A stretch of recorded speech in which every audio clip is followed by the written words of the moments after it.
Bonjour et bienvenue dans cette vidéo, j'espère que vous allez bien. Je vous retrouve aujourd'hui pour vous parler de mes lectures du mois de janvier qui a été un mois où je n'ai pas chômé puisque j'ai lu mes dernières lectures pour le Cold Winter Challenge, j'ai participé au Week-end à 1000 et j'ai aussi lu quelques lectures dans le cadre du PLIB, donc qui est le prix littéraire de l'imaginaire Booktuber Apps, prix pour lequel je suis jurée. Donc j'avais quelques livres à lire et du coup je vais vous présenter tout ça puisque en tout j'ai lu 12 livres qui ne sont pas tous là, mais quand même 12 livres dont je vais vous parler dès maintenant. J'ai commencé 2020 avec L'arrache-mot par Judith Bouilloc, publié chez Hachette, livre qui me fait envie depuis des mois, qui faisait partie de ma pile à lire pour le Cold Winter Challenge, mais aussi des sélectionnés pour le PLIB, donc c'était le moment parfait pour que je le lise.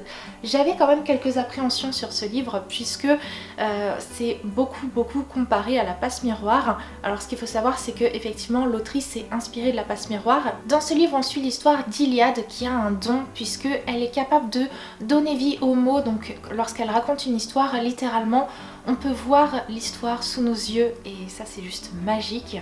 Iliade un jour, elle ne sait pas pourquoi, mais elle va recevoir une demande en mariage de la part d'un membre de la cour royale. Du coup, elle va se déplacer à la cour royale et découvrir un petit peu cet univers de la cour et essayer de comprendre aussi qui est son fiancé parce que elle ne le sait pas, et aussi essayer de comprendre ce qu'elle fait réellement à la cour parce que il y a bien quelque chose. Pourquoi elle? Pourquoi c'est elle qui a été choisie? C'est un livre qui m'a vraiment enchantée. Comme je vous disais, j'avais vraiment des appréhensions, j'avais peur que ça soit un copier-coller de La Passe-Miroir et en fait non. C'est un livre qui s'en inspire mais qui crée une histoire qui est complètement propre, un univers qui est complètement propre à celui de l'autrice et le tout est complètement charmant, enchanteur. Moi j'ai été vraiment pris dedans. J'ai beaucoup aimé le don d'Iliade, je l'ai trouvé absolument magique. Vraiment à chaque fois que c'était évoqué dans l'histoire, ça me faisait rêver et puis j'ai aimé la façon dont c'était utilisé et ce jusqu'au bout.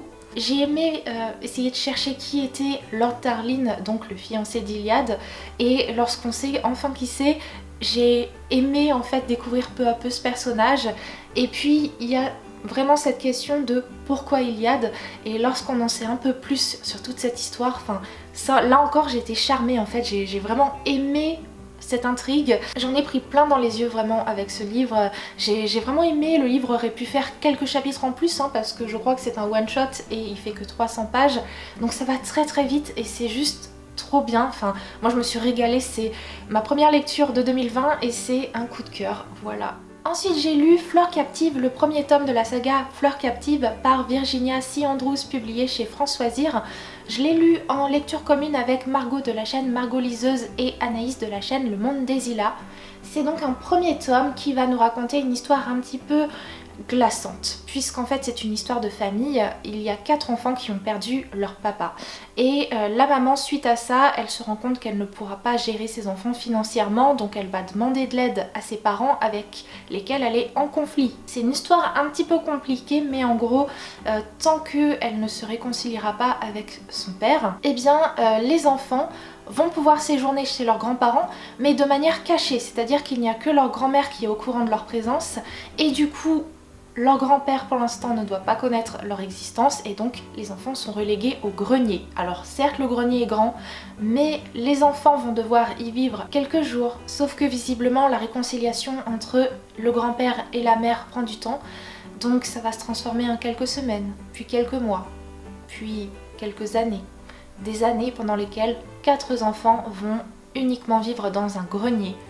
Voilà, ça sera ça leur quotidien, ils seront entre ces murs-là et c'est à eux de se débrouiller pour la vie de tous les jours. C'est un résumé qui fait un petit peu froid dans le dos quand même, quand on y pense. Ça touche à des enfants, donc sujet assez délicat. Anaïs a d'ailleurs abandonné cette lecture, je sais pas si elle la reprendra, parce que ça l'a touché vraiment trop, parce que ça touche à des enfants qui du coup subissent un traitement qui est horrible. De mon côté j'ai pris cette lecture avec pas mal de recul parce que je pense que c'est le genre de livre où il faut pas prendre tout trop à cœur, sinon effectivement ça peut nous faire souffrir, et j'ai été complètement captivée, sans mauvais jeu de mots avec le titre, par ce récit parce que vraiment l'histoire elle a un côté tellement glauque, mais en même temps on a toujours envie de tourner les pages et d'en savoir plus.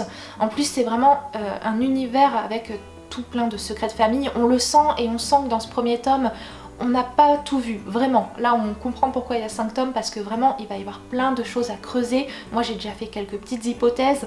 Vraiment c'est envoûtant en fait, je saurais pas comment vous dire, ça a beau être sombre au pas possible. Les enfants vivent des choses, vraiment qu'en tant qu'enfant je n'aurais pas aimé vivre.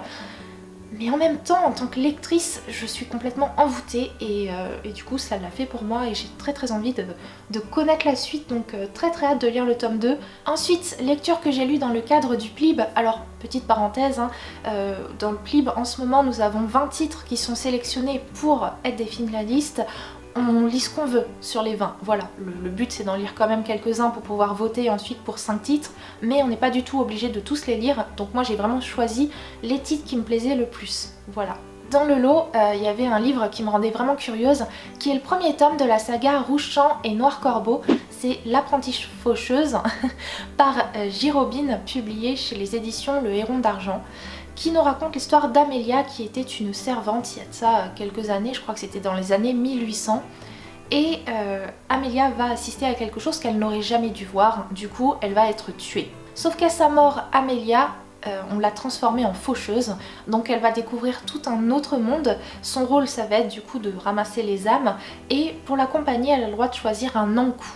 Alors un Ankou c'est un être humain qui va pouvoir se transformer en 2 formes animales et qui va accompagner Amélia un petit peu partout, qui est vraiment sous ses ordres.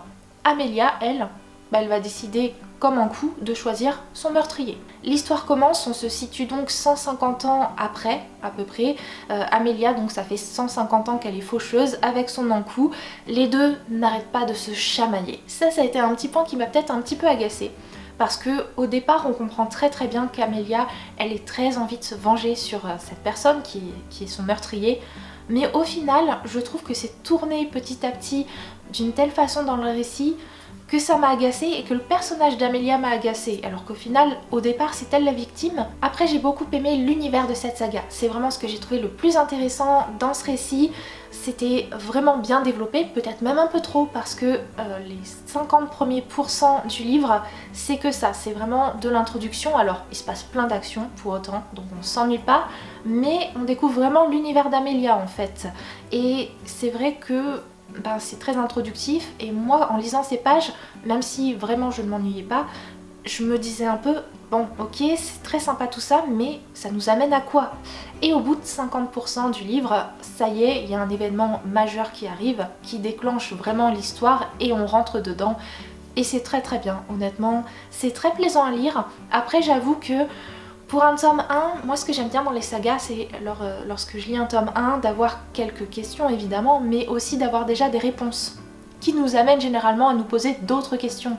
Mais là j'ai trouvé que pour le coup il y avait vraiment que des questions, on pouvait se poser que des questions, on n'avait pas de réponse. Ça m'a un peu frustrée et je trouvais ça un petit peu dommage, j'aurais voulu en voir un peu plus. Mais sinon c'était assez agréable comme lecture, donc j'ai passé un très bon moment avec ce livre. Ensuite j'ai lu Wicca, le manoir des sorcelages par Marie Alino, publié chez Poulpe Fiction, livre qui fait partie des sélectionnés pour le PLIB. Mais alors, PLIB ou pas PLIB, je l'aurais quand même acheté et quand même lu parce qu'il me fait de l'œil depuis sa sortie.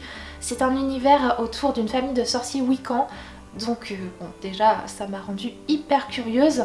Et j'ai vraiment beaucoup apprécié en fait. On va suivre notamment les enfants de cette famille, donc Avril et Octobre, qui sont frères et sœurs et qui donc doivent cacher à leurs amis qu'ils sont sorciers wiccans.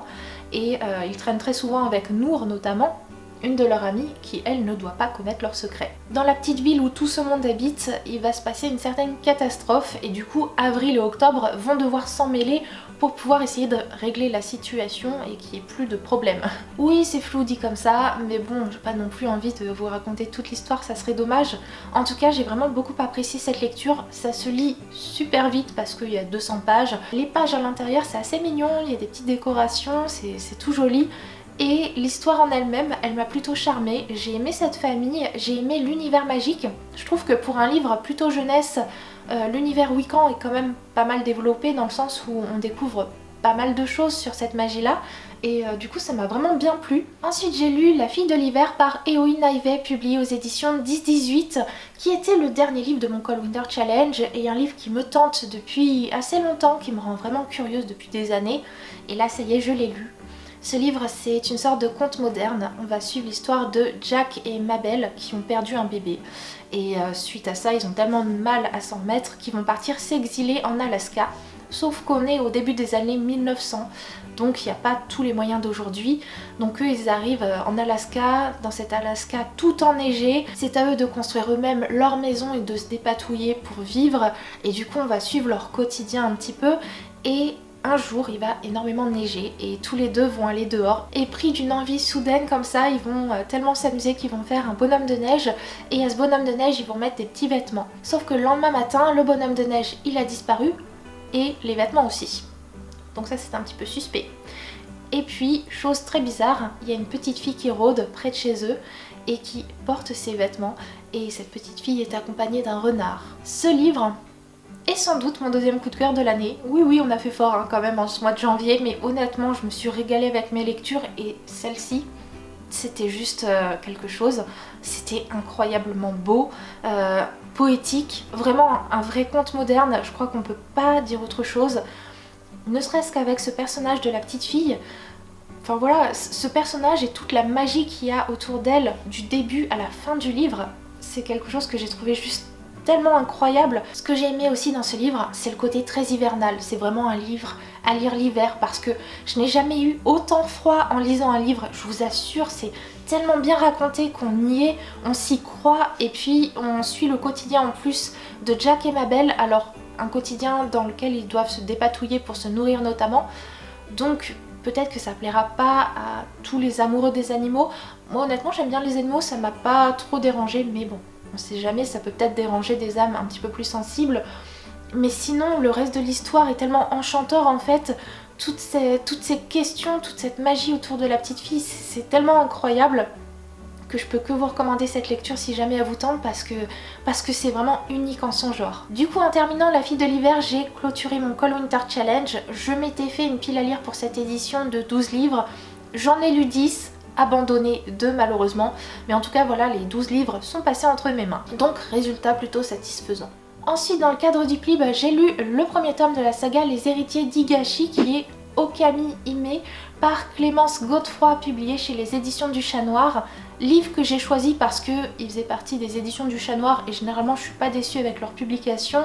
Et puis en plus ça parle du folklore japonais, donc ça me donnait quand même pas mal envie. Ce livre nous parle des bakemono qui sont des humains qui sont porteurs d'un esprit animal et qui possèdent des pouvoirs. Il y a très longtemps, toutes ces personnes vivaient en harmonie et puis un jour il y a eu une grande guerre. L'histoire que l'on suit se situe bien des années plus tard, on est bien après la guerre. Cette guerre a été remportée par les bakemono qui portaient l'esprit du renard et du coup les autres bakemono vivent un peu de façon cachée. Nous on va suivre une jeune femme qui est Ayane et Ayane elle travaille dans un ordre qui est très neutre à tout ça en fait. Du coup généralement les gens de chaque clan font appel à cet ordre lorsqu'ils ont des missions à accomplir pour avoir quelqu'un de neutre pour les aider. C'est un petit peu compliqué à résumer mais en gros nous on va suivre donc Ayane dans cet ordre à qui on va confier une mission qui va se révéler plutôt particulière. Ce livre-là m'a beaucoup plu, autant vous le dire tout de suite, j'attends le tome 2 avec impatience parce que cet univers m'a vraiment conquise. J'ai aimé tous ces bakemono en fait, j'ai aimé tout ce côté folklore japonais, même si à certains moments j'aurais bien aimé qu'il y ait un index. Je sais pas s'il y a sur la version papier, mais c'est vrai que sur la version e-book il n'y avait pas.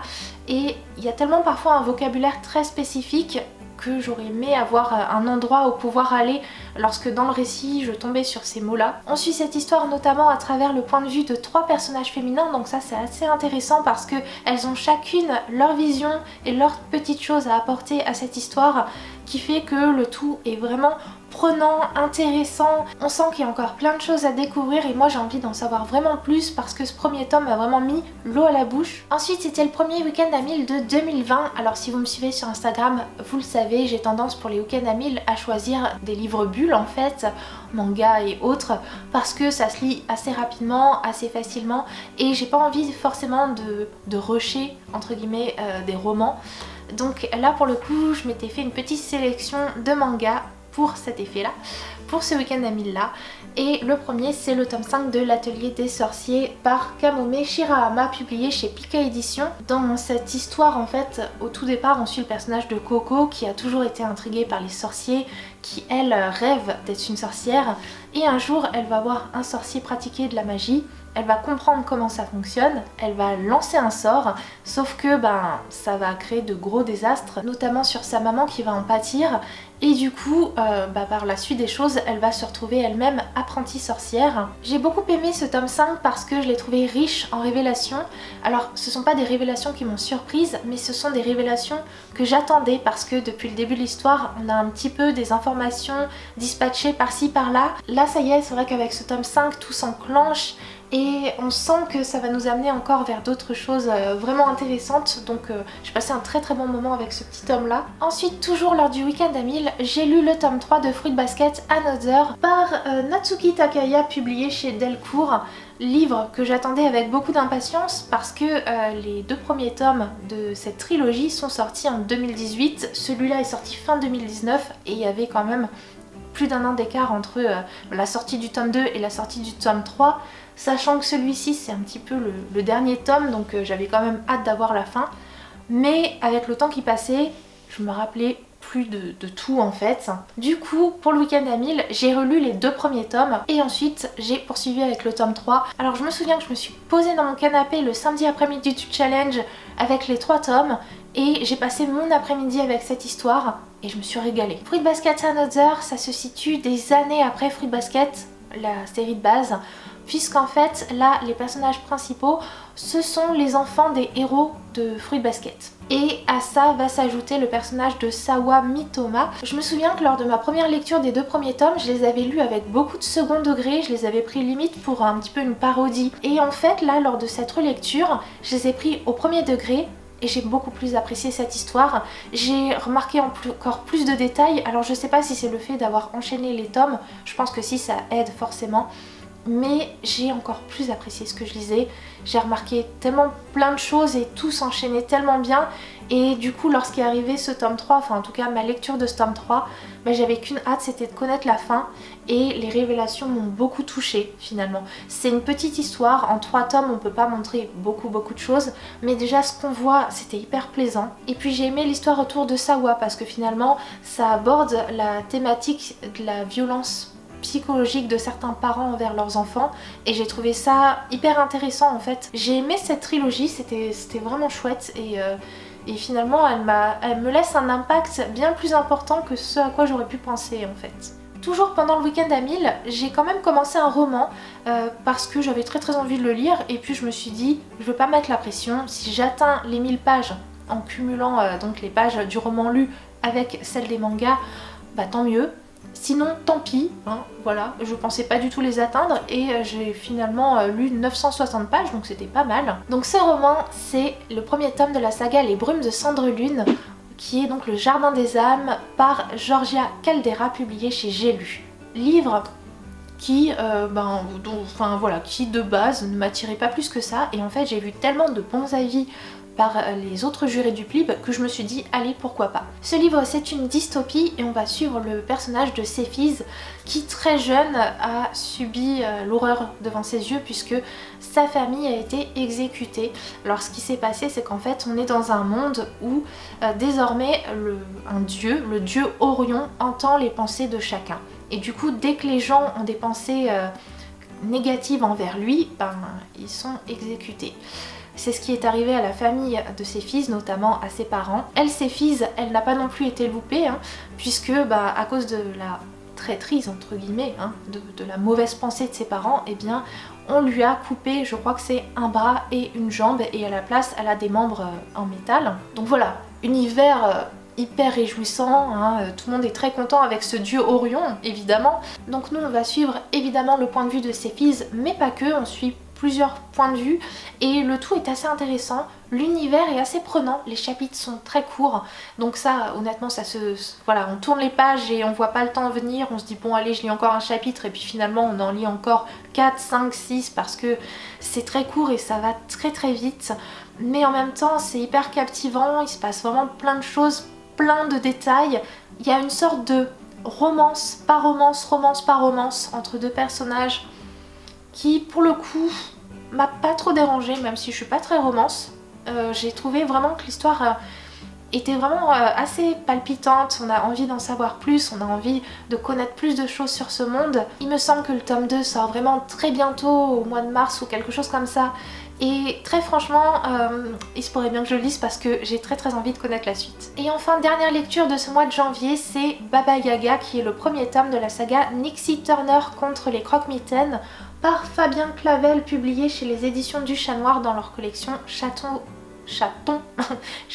miaou, hanté. C'est un livre et même une saga qui me tente assez depuis que je l'ai découverte parce qu'on va suivre une chasseuse de monstres, donc qui est Nixie Turner. Mais pas que, hein. Dans ce premier tome on suit aussi le point de vue de Nawel, qui depuis quelques mois est entourée d'une brume bizarre et elle a du mal à comprendre pourquoi, ça la fait flipper. Et en plus de ça, elle va aller dans un nouveau collège, donc ça aussi ça la fait flipper, elle se sent pas bien. Le jour de la rentrée, il y a une fille étrange qui va arriver dans sa classe, une fille qui va la suivre jusqu'à chez elle après les cours. Cette fille, c'est Nixie Turner. C'est un livre qui se lit super vite et qui m'a beaucoup plu. Déjà, ça aborde quand même le sujet du harcèlement scolaire. Alors j'ai eu la chance dans ma vie de ne pas en subir, donc je sais pas si c'est abordé de la meilleure façon dans ce livre, mais en tout cas on en parle et je trouve ça hyper intéressant puisque cette collection des chatons hantés est quand même adressée à un public plutôt jeune. Et puis en dehors de ça, il y a tout ce côté partir à la chasse des monstres, et ça j'ai trouvé ça vraiment très sympa. On sent qu'il y a encore des choses à exploiter dans cet univers et c'est d'ailleurs pour ça qu'il y aura 5 tomes, parce qu'il y a encore des choses dont on ignore. On sent qu'il y a notamment tout un secret autour de Nixie et ça peut être assez intéressant de découvrir tout ça. Enfin, moi vraiment j'ai beaucoup aimé ce petit livre. Voilà pour mes lectures du mois de janvier. Bravo à vous si vous avez tenu jusqu'au bout parce qu'il y avait vraiment la dose de livres. Mais je suis très contente de ce mois de janvier parce que je me suis vraiment régalée. Pour aujourd'hui c'est donc désormais terminé. Je vous fais de très gros bisous et on se retrouve tout bientôt pour une nouvelle vidéo.